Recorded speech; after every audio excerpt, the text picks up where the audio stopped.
अस्सलाम वालेकुम नाज़रीन, दिया जलाए रखना है कि एक मिनी एपिसोड के साथ मैं हूं सैयद सिदरत जाफरी। नाज़रीन, जैसा कि आप जानते हैं कि इस वक्त जिस एरा में हम सांस ले रहे हैं कोरोना वायरस का वो एरा है और प्रोटेक्टिव गियर्स का इस्तेमाल बहुत ज़्यादा बढ़ गया है और इसमें सैनिटाइज़र, ग्लव्स, मास्क और प्रोटेक्टिव किट्स, इस महंगाई के दौर में भी लोग इस वक्त तोहफ़े के तौर पर ये चीज़ें अपनों को दे रहे हैं ताकि वो इस वबा से महफूज रह सकें। VIP फ्लैक्स एक बुलंद नाम जिसने दुनिया में पाकिस्तान का सबसे वसी, सबसे बड़ा परचम बनाया, गिनेस वर्ल्ड रिकॉर्ड में इनका नाम है। और साथ साथ इस वक्त किट्स, ग्लव्स, मास्क सस्ते दामों में ये लोग बना रहे हैं। इन तमाम चीज़ों का सेहरा जाता है शेख निसार परचम वाला साहब के। मेरे साथ मौजूद हैं इस वक्त निसार परचम वाला साहब। मैं चाहूँगा कुछ बातें वो करें हमसे आलमगीर वेलफेयर ट्रस्ट के हवाले से और इस वक्त जो भी हालात दरपेश हैं उस हवाले से। अस्सलाम वालेकुम सर। वालेकुम अस्सलाम। बस आपने मेरा तारुफ तो करा दिया, अब इसमें वक्त ज़ाया नहीं करना चाहता। आलमगीर वेलफेयर के हवाले से मैं कुछ थोड़ी सी बात करना चाहता हूँ। ये आलमगीर वेलफेयर वो इदारा है जिसने 786 वेलफेयर के नाम से एक शुरू किया था स्टार्ट, और किस पैमाने से शुरू किया मैं आपको ये भी बता दूँ। तो ये उस वक़्त एक कुछ नहीं करते थे, एक देगचा लेके और वहाँ क्लबों में चले जाया करते थे और बैलों से कहते थे भाई जो खाना प्लेटों का बचा हुआ है ना वो प्लेटें बस यहाँ ला के रख दो, जितना खाना आपके पास मीठा खाना, सालन, चावल ये जो है ना वो आपने यहाँ ला के रख दो, किसी से कुछ नहीं मांगते थे। और वो बेचारे खुद 3-4 उनका स्टाफ होता था, वो लेके उन प्लेटों में तक प्लेटों का खाना जो है 1-3 जगह अलग रखी थी उन्होंने, एक में सालन, एक में रोटी के टुकड़े और एक के अंदर मीठा।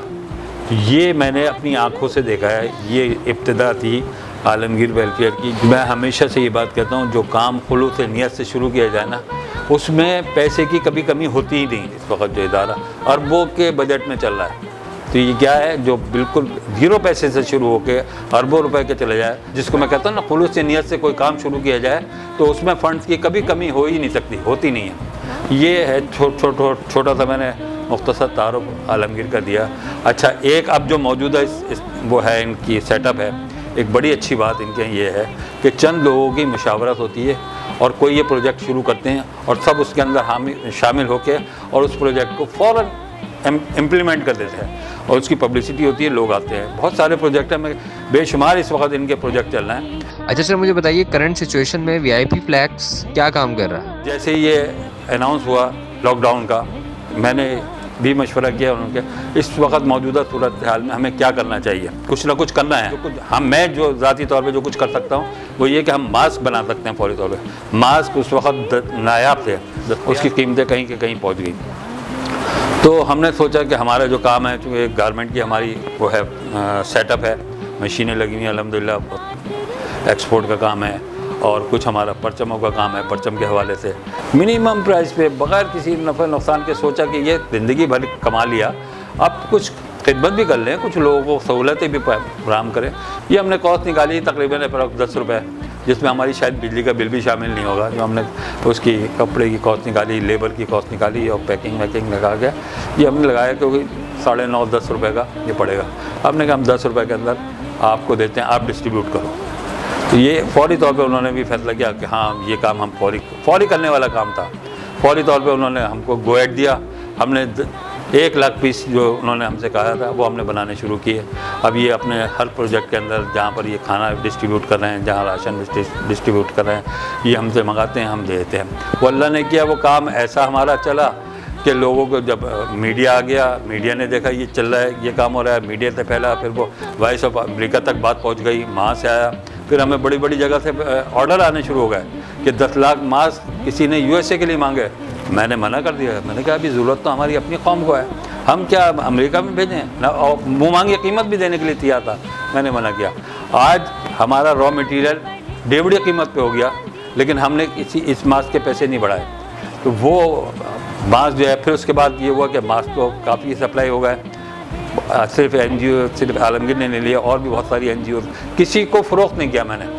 ये मास्क जो है ना, मैंने किसी दुकानदार को फ़रोख्त नहीं, जब मैं नफ़ा नहीं कर रहा तो वो क्यों नफ़ा करे मेरी उससे, लोगों को फिर महंगे दामों में बिके। तो मैंने इस तमाम NGOs को, हॉस्पिटल्स को, फिलाई इदारे को, जिस तरह भी जो लोग जाते जो फ्री बांटने वाले थे उनको मैंने ये सप्लाई किया। अच्छा, उसके बाद ये मास्क के बाद फिर किट की डिमांड आई कि कैसे बनाते हैं। ये फुल ड्रेस किट बनाई फिर हमने, मास्क भी है, वो भी है, टोपी भी है, जूतों का वो भी है, कवर भी है। तो ये चीज़ जो है ये अपनी हमने ये इंट्रोड्यूस कराई। तो इसके अंदर अल्हम्दुलिल्लाह ये काम भी हो रहा है, उसके साथ साथ मास्क का काम भी चल रहा है। तो ये हमारा उनसे आलमगीर वालों से लिंक जो बना वो इसकी वजह से ये मास्क जा रहे हैं, ये डिस्ट्रीब्यूट कर रहे हैं, फ्री भी बांट रहे हैं और उसके साथ अपने जो राशन और जो इनका वो चल रहा है, बहुत सारे प्रोजेक्ट चल रहे हैं जिस तरह ये डिस्ट्रीब्यूशन कर रहे हैं, खाने बांट रहे हैं, बहुत अच्छे काम कर रहे हैं आलमगीर वेलफेयर। मैं कहता हूँ शाबाश है उन लोगों पर जो इतने मुख्तसर से उसके साथ सेटअप के साथ जो काम कर रहे हैं और बहुत सही काम कर रहे हैं, सही जगह पर काम कर रहे हैं। और मैं बहुत एडमायर हूँ इसका आलमगीर वेलफेयर का। मैं चाहता हूँ अल्लाह इनको और काम करने की तौफीक दे और ये जितना कर सकते हैं कर रहे हैं। अब तो खैर NGOs और भी बहुत आ गई, लेकिन इनका जो वो है काम है वो मुझे बहुत पसंद है। नाज़रीन, मुलाज़ा फरमाया अपने तासुरात शेख निसार परचम वाला साहब के। दिया जलाए रखना के इस एपिसोड के साथ मैं आपसे ज़्यादा चाहूँगा। इंशाअल्लाह फिर मुलाकात होगी। अल्लाह हाफ़िज़।